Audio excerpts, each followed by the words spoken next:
పాక్ ఆక్రమిత కశ్మీర్ పీఓకేలో పరిస్థితులు మరింత ఉద్రిక్తంగా మారుతున్నాయి. పాకిస్తాన్ ప్రభుత్వ అణచివేతకు వ్యతిరేకంగా joint Awami action committee JAAC ఆధ్వర్యంలో జరుగుతున్న నిరసనలు తీవ్ర రూపం దాల్చాయి. తమ డిమాండ్లను వెంటనే పరిష్కరించకపోతే జూలై 9న భారీ నిర్ణయాత్మక పోరాటానికి దిగుతామని ఇస్లామాబాద్కు జేఏఏసీ 48 గంటల అల్టిమేటం జారీ చేసింది.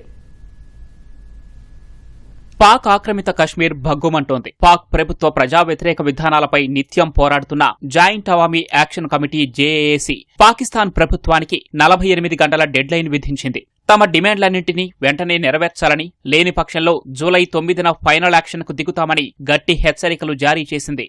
ఆ రోజు జరగబోయే ఉద్యమంలో పీఓకే ప్రజలతో పాటు విదేశాల్లో ఉంటున్న కశ్మీరీలు కూడా పెద్ద ఎత్తున పాల్గొనాలని పిలుపునిచ్చింది.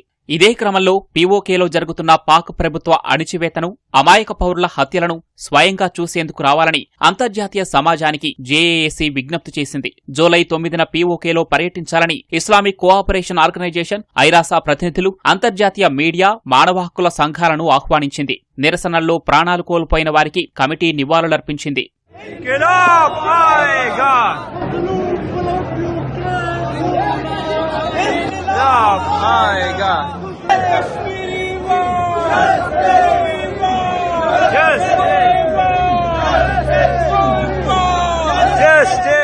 ప్రస్తుతం పీఓకే వ్యాప్తంగా పాకిస్తాన్ ప్రభుత్వానికి వ్యతిరేకంగా నిరసనలు హోరెత్తుతున్నాయి. ముజఫరాబాద్, రావలాకోట్, మీర్పూర్, దడ్యాల్, డెరాకోట్ తదితర ప్రాంతాల్లో ప్రజలు పెద్ద సంఖ్యలో రోడ్లపైకొస్తున్నారు. ప్రభుత్వం విధించిన ఆర్థిక దిగ్బంధనాన్ని వెంటనే ఎత్తివేయాలని, కమ్యూనికేషన్ సేవలను పునరుద్ధరించాలని, ఆహారం, మందుల సరఫరాకు ఎలాంటి ఆటంకం కలిగించకూడదని ఆందోళనకారులు డిమాండ్ చేస్తున్నారు. ముఖ్యంగా అరెస్టైన జేఏఏసీ అగ్రనేత షౌకత్ నవాజ్ మీర్తో సహా 600 మందికి పైగా కార్యకర్తలు, రాజకీయ నాయకులను బేషరతుగా విడుదల చేయాలని పట్టుబడుతున్నారు. అలాగే గతంలో ప్రభుత్వం అంగీకరించిన 38 అంశాల ఒప్పందాన్ని వెంటనే అమలు చేయాలని, ఆందోళనలో మరణించిన వారి మృతదేహాలను వారి వారి కుటుంబాలకు అప్పగించాలని డిమాండ్ చేస్తున్నారు.